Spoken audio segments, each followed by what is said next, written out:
សាទខ្យល់ផារុំភើយក៏លន់ក្រ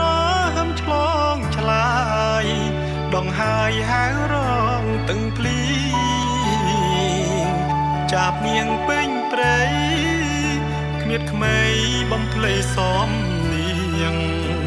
សំលេងពីរួងឥនលៀងស្រែកច្រៀងដាងអងធម្មជាតិតតងដងជាប់កាខ្ទុំតំស្រែក្បែរដើមរាំងភ្នំនរមជួបជុំផាញៀតបាយប្រហុងកប់វិចខ្ចប់ដុតស្លឹករមៀតរកូនប្រលិតត្រកៀត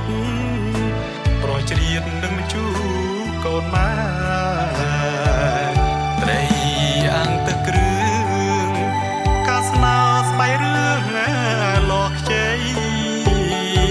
ត្រួយស្ដៅរីថ្មីក៏ផាំងរតីណាស់មៀងមេមានអើ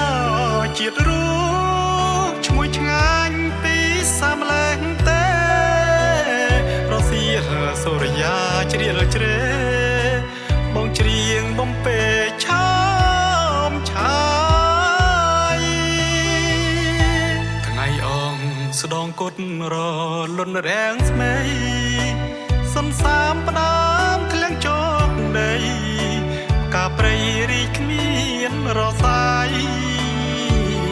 ចោលក្លិនឈ្ងុយឈ្ងប់ប្រលប់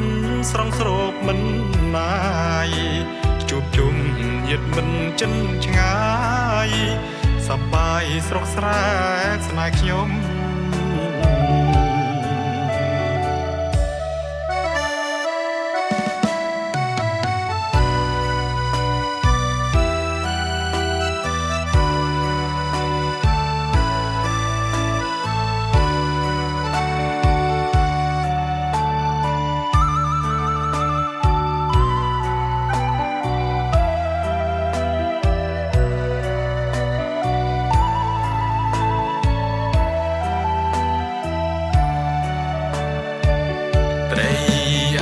គ្រឿងកាស្នោស្បៃរឿងលកខ្ចីត្រួយស្ដៅរីថ្មីក៏ផាំងរតីណាស់មៀងមេមានអើជាតិរស់ឈ្ងុយឆ្ងាញ់ពីសាមលែងទេរសៀលសូរិយាជ្រៀលជ្រេបងច្រៀងបំពេឆោមឆាស្ដងគុតរលន់រាំងស្មីសន្សាមផ្ដាមធ្លៀងជោគដី